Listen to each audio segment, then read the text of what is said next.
And if you'd like to introduce yourself in the chat window, that would be great. But we're glad to see you all here. So just a reminder, these meetings, we will be checking in just about any community concerns from the State Street and Waterfront areas, and then hearing some quick reports from all of our outreach staff in those regions as well. So just to start with a couple of quick announcements. First is that Veracruz Village is coming up and going to be online soon, which will be housing, I believe, about 30 units for people in the very low income bracket, which will include people who were experiencing homelessness. So this is great news. Good to see some new housing coming online, along with all the others that are slated to open up later this year in the city of Goleta and county.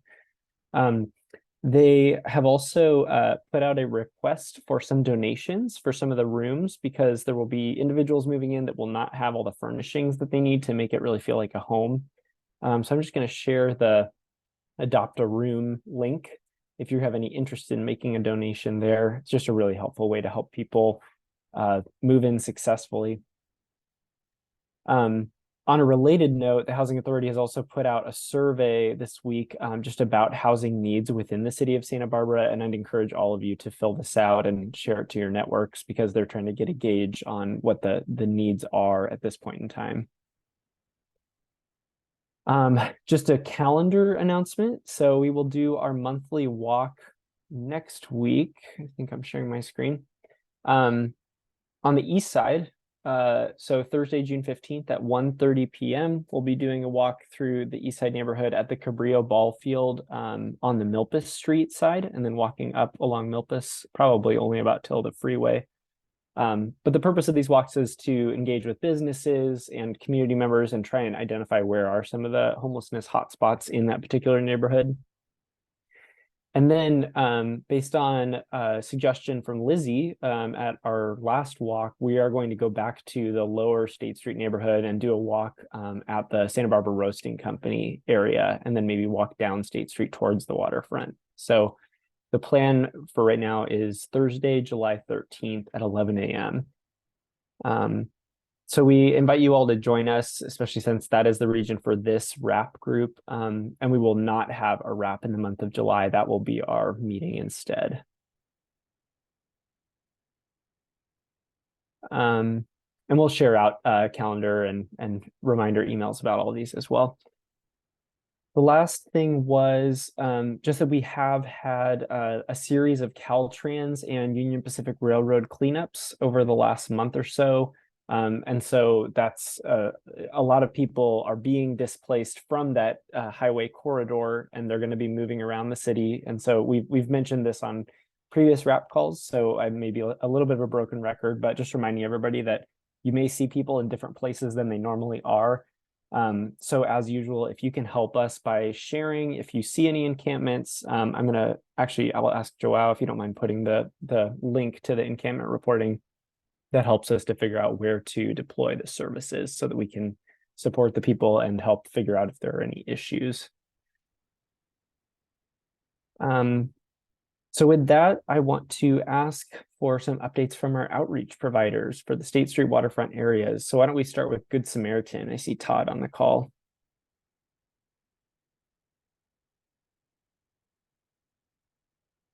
Todd, are you able to unmute and share with the group?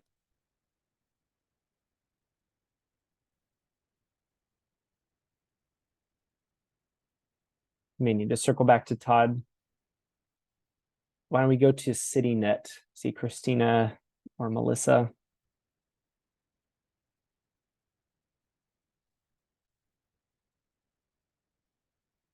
Hello? Yes, we can hear you.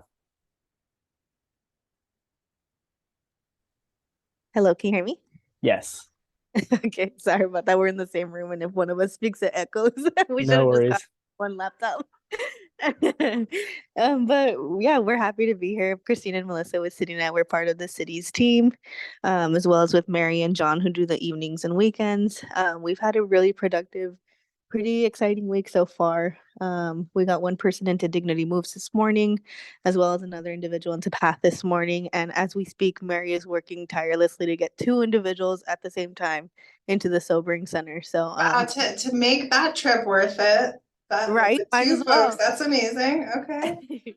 Might as Woo. well. There was one emergency who kind of led to the sobering center, but while we were at the ER, there was another individual who was already enrolled with services and was surprised to see us there. So I, we were like, we are like, might as well get both of them into the sobering center. So that's where Miss Mary is right now. So we're really happy we were able to connect with both of them and that they were open and receptive to getting some detox treatment. So it's been a very good, productive week so far for our city team. That's That's it for. great. No, that's great. We love to hear it. Um, do you have any, can you share just briefly about your routes in the State Street waterfront areas, Christina? Yes, of course. So at least for Melissa and I, who cover the weekday daytime area, we primarily focus a lot of our efforts on the east side, East Beach. We cover Chase Palm as well. We have a couple clients in that general area, as well as the Inanali area with the labor line. We do occasionally make our way over to Upper State Street. That's actually where we just came from right now. So the Meineke area, or what used to be the old Meineke Father Virgil Center area, as well as the general downtown. I would say our evening team focuses most of their efforts from Thursday through Sunday, specifically in the downtown area, anywhere from the courthouse to Alameda Park to the waterfront, Pershing Park, um, covering all that general square area. And yeah, and the Amtrak area as well, which I know is a pretty hot spot for the downtown site. So we kind of spread out the entire city between our two teams, with the evening and weekend focusing specifically on the downtown spot. I just want to share my experience today because I know a few of us have had this before, and I just am so appreciative about the response and the coordination. So Rocky was having a tough day, and so we got a call that he was out on state. A non-emergency call was made to PD. As I was out there, PD showed up, and literally minutes, I think it was 5 minutes later, CityNet showed up. They were running downstate after I put out the message that we needed assistance. So CityNet was able to pick it up from PD, which was great, and he was one of the sobering center folks. So I'm so thankful, again, responsiveness across the board, coordination between PD, CityNet, obviously city staff, being able to facilitate that connection and having the mechanisms to communicate that message out and have the response be what it was. So thank you all for just being there, and having the relationships and even the rapport building with the individual, and having that being able to facilitate hopefully an opportunity for maybe this one will stick moment, and to see what happens. So thank you all again for this afternoon. Absolutely, yeah, and thank you for facilitating that call as well. I know it went through a lot of channels to get to us, but it was very effective. And full disclosure, we were just down the street having lunch at Norton, so it worked out kind of perfectly to just run Oh, so I over just there. interrupted your lunch. Yeah, okay. No, you didn't. You didn't. We were at the end, but we're glad we were in the area anyway, and we're able to respond quickly. And yeah, the biggest kudos to Mary and to Ellen and Brooke for Absolutely. responding so quickly. And Melissa and I showed up just at the end to transport, but it was a full team effort, but we were happy we were able to assist and respond. Yeah, it sounds like it was a good thing you were right in the area. Why don't we go to Odin with Path, if you want to share any updates from the waterfront or State Street areas. I don't know if you move into the State Street area, but waterfront.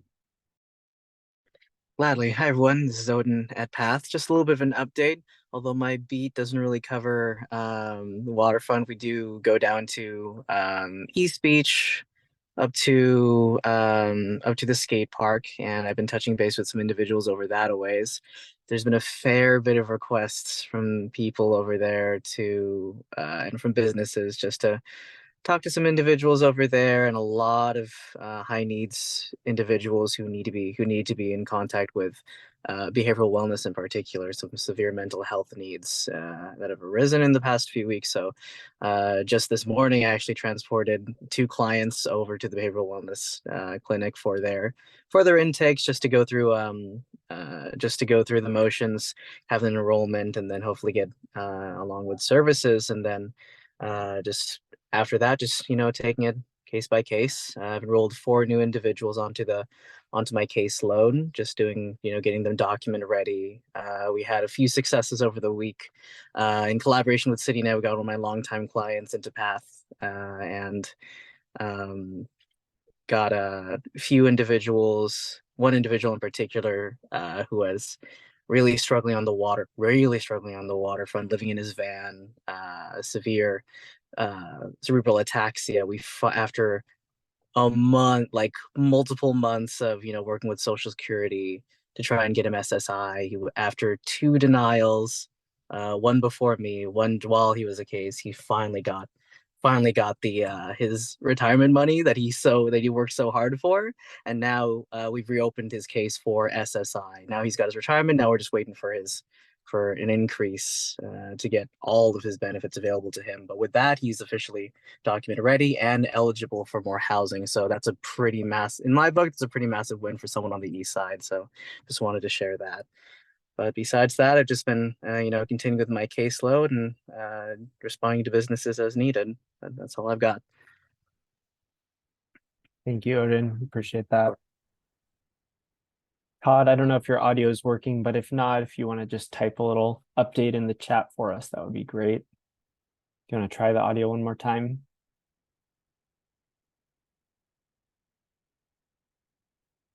All right. Since we have Sergeant Payne with us, Sergeant Payne, would you mind sharing if you have any updates from the State Street waterfront regions?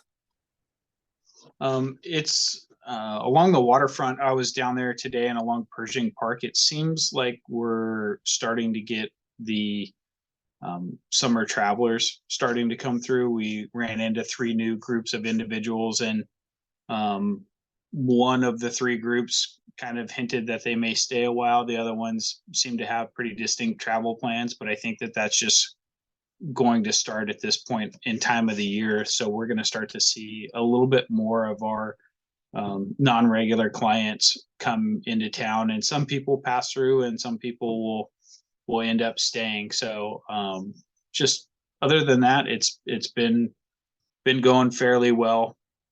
Summertime is also a little bit difficult for us too, because just like everybody else, we like to take vacations. So I'll have a little bit of a reduced staff here and there over the next couple of months. Plus, we also have solstice starting in the end of June here, then followed by 4th of July, then followed by Fiesta. So that requires a little bit more preparation for those larger events, that especially for the bike teams, we have to get all the bikes up and running and squared away beforehand. So if there's any direct issues that come out, please feel free to email me, and then I can make sure that they get addressed, or express them today, please. If there's any new concerns that I may not be aware of, then we can have our team address it.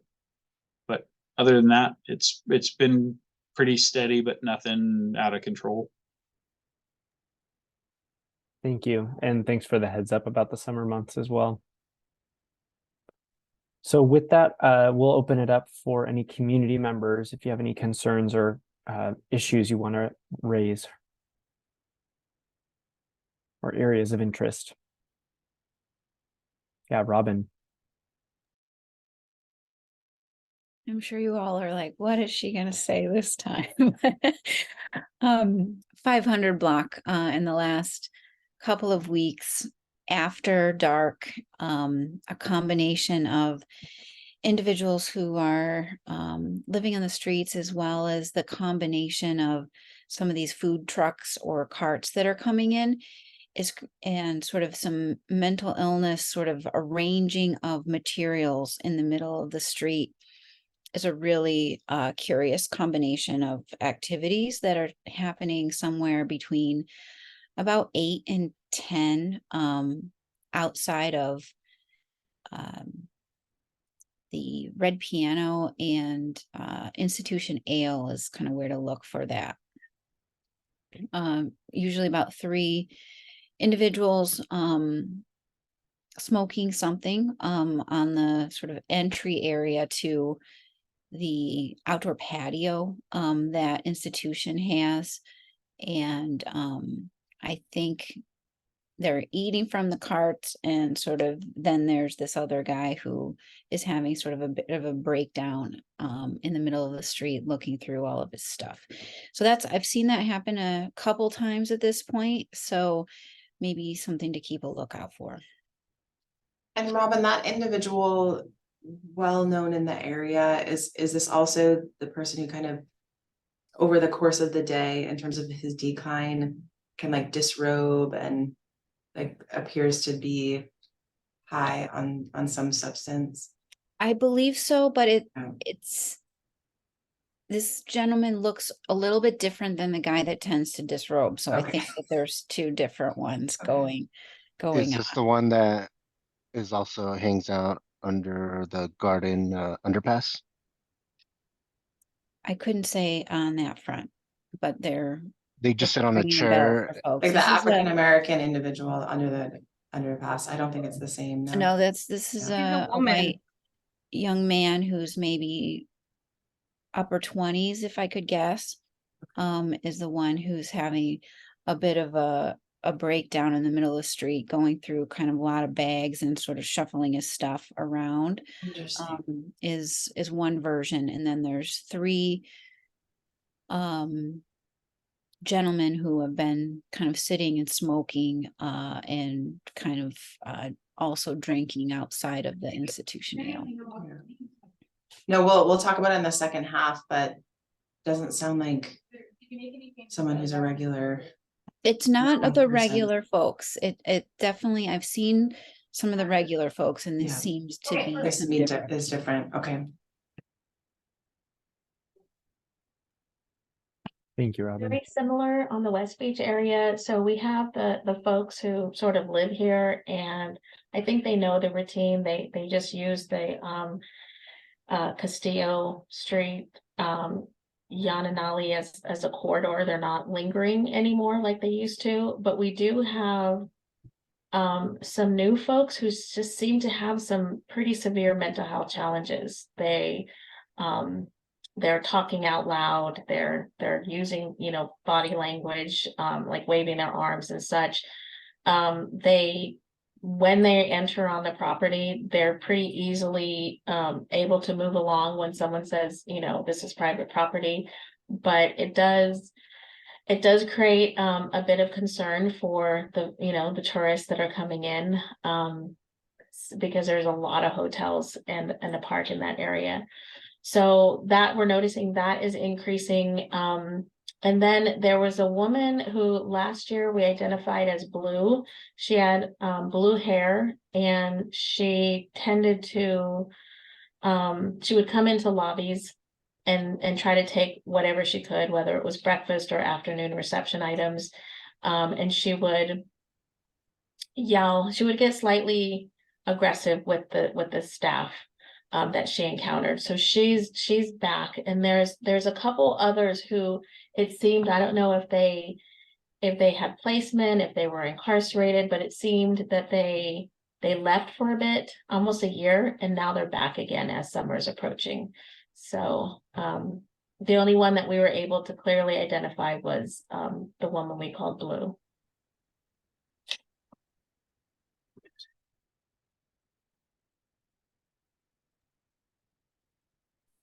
Thank you, Lizzie. So I guess we will be talking about that then in our call after this. And I know you've mentioned some of the individuals on Castillo before. I'm not sure if this is the same grouping. Okay.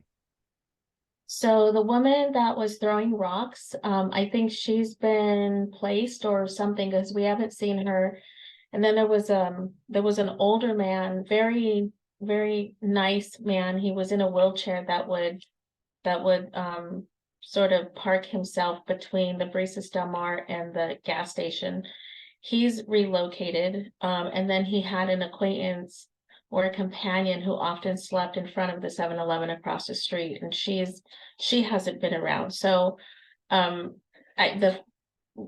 one time or two times that we talked about it, it seemed like shortly after that they relocated. All right. Thank you. Actually, Sergeant Payne, we are seeing more non-homeless related crimes. So folks looking into cars, attempting to steal bikes from cars, just sort of loitering, but they're not homeless related. I think it's just crimes of convenience. Okay, I can make a note of that. I'm gonna send out an email after our meeting, especially with Robin's concerns as well for the late night activity when my unit's not working. So we'll try and get patrol to help out on that. Lizzie, has it been any particular time? Is it daytime, nighttime, or just whenever convenient for them?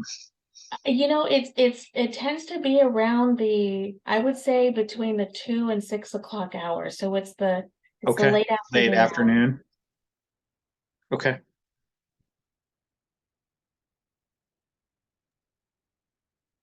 And then we have a follow-up comment from Robin in the chat about the Old Cup location individual there. I see some nods.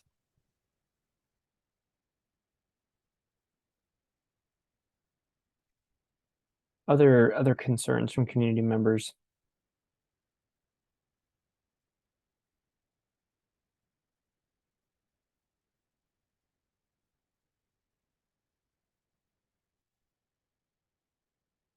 I might put Sergio on the spot. Sergio, if you're able to share from Downtown Ambassadors, just anything that you all have been seeing.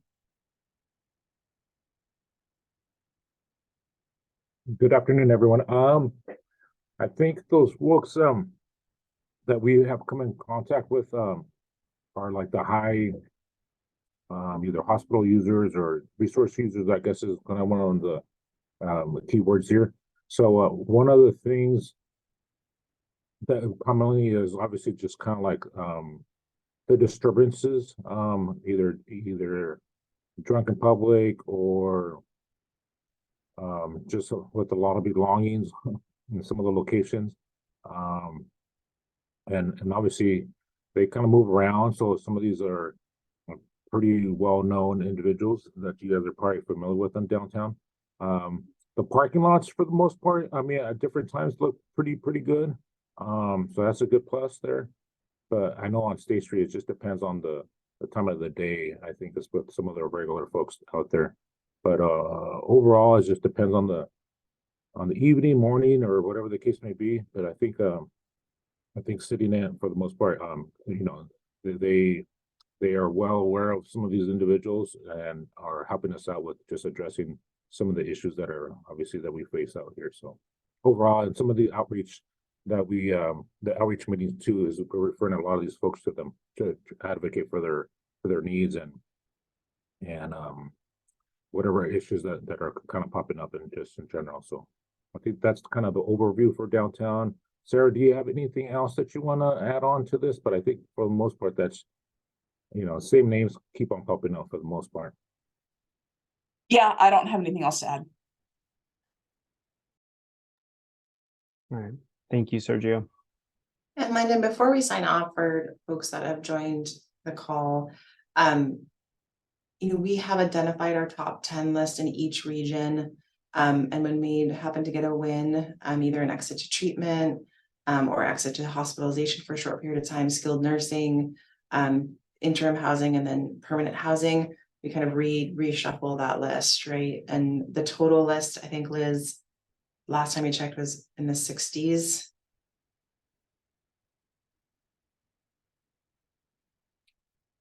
So please know that we're doing, do you have a total on that? I'm counting, they're all in separate pages. Yeah, so we have it by region, top 10 by region, and then we have a total cumulative by name list.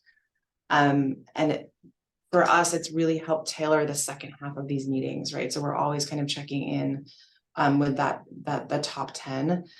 And, you know, just for background, these folks are, as mentioned, you know, the highest utilizers of emergency services, but they also have been exited from a number of programs. So it's taken us, you know, all hands on deck across agencies to move them up in terms of strategy, approach, support needed. And then Liz has been facilitating referrals to Be Well, depending on the thresholds that they're meeting for mental health, co-occurring disorders, substance abuse, beyond. So I just wanted to kind of provide an update in terms of the second half of the call. I think all of us have found it super beneficial to have that time to connect on our high priority lists. Barbara, do you mind sharing what you mean by they've been exited from a variety of programs? Does that mean that they were let go of the program, they couldn't complete it, or they were successfully able to navigate the program and then they were exited? Or what do you mean? No, it's most of it, Liz, correct me if I'm wrong, is that they violated the rules of conduct. They violated the case management agreement in a number of ways. And or, you know, it was voluntary and they've declined to continue on, but that is at least an opportunity for us to revisit. So Odin will revisit if they've just declined, right? But if they've been exited for a number of reasons, depending on how many times they've been violating that code of conduct, the provider will re-enter, you know, a rapport building situation with them. If not, it's on to the next provider. So one, we know it's super beneficial for us to continue to have multiple providers that are doing work across the region, because once, you know, a relationship has been severed, there's an opportunity to rebuild a relationship with another provider. But two, we're also just looking at the rules of different providers, right? So we need to make sure that we're low entry, low barrier, and that we're able to meet folks where they're at. And then as people are able to retain more staff, especially the BUL teams, they're able to take in more clients. So we're just looking for every opportunity to facilitate those referrals, and a lot of time is spent with these high priority individuals doing that work. Thanks for that explanation. But we do really value the input that you all share in these meetings, because that helps us to figure out what we need to be discussing in the second half of the meeting. Yeah, and if someone's behavior, you know, is declining more rapidly, we can, you know, for sure move them up on the priority list and be able to put more attention on that. I counted 56 on my list. Some of them are just first names, some of them are full first and last name, some are people we just encountered once. Some people are people that we've encountered multiple times. But 56 is just what I have on the list, on my list. It's not even counting people that are in HMIS. And we know that's a small subset, but I think for us, it's helpful to have a by name list as well as what we have the total in terms of point in time count, HMIS and other databases. And we can see, like, for example, on the east side, there was a few people that we had identified. They've moved further down on the list because they've either moved to another area or relocated to a different facility, or new people have popped in and we need to prioritize them. So it's a evolving list. But we And also is that just for Santa Barbara proper, or is it for downtown East Side Waterfront, or what is the? It's our three wrap water east side. Yeah, it's our three wrap regions. Gotcha. So we've got a lot of challenging individuals to work with in that area. The State Street list is the longest. I bet. Well, thank you for all your work on this, everyone. Really appreciate you all. Yeah, thank you all for being here. I think with that, we'll go ahead and close the meeting for community members so that we can discuss the confidential client information. So thank you, everyone. Thank you. Good to see you.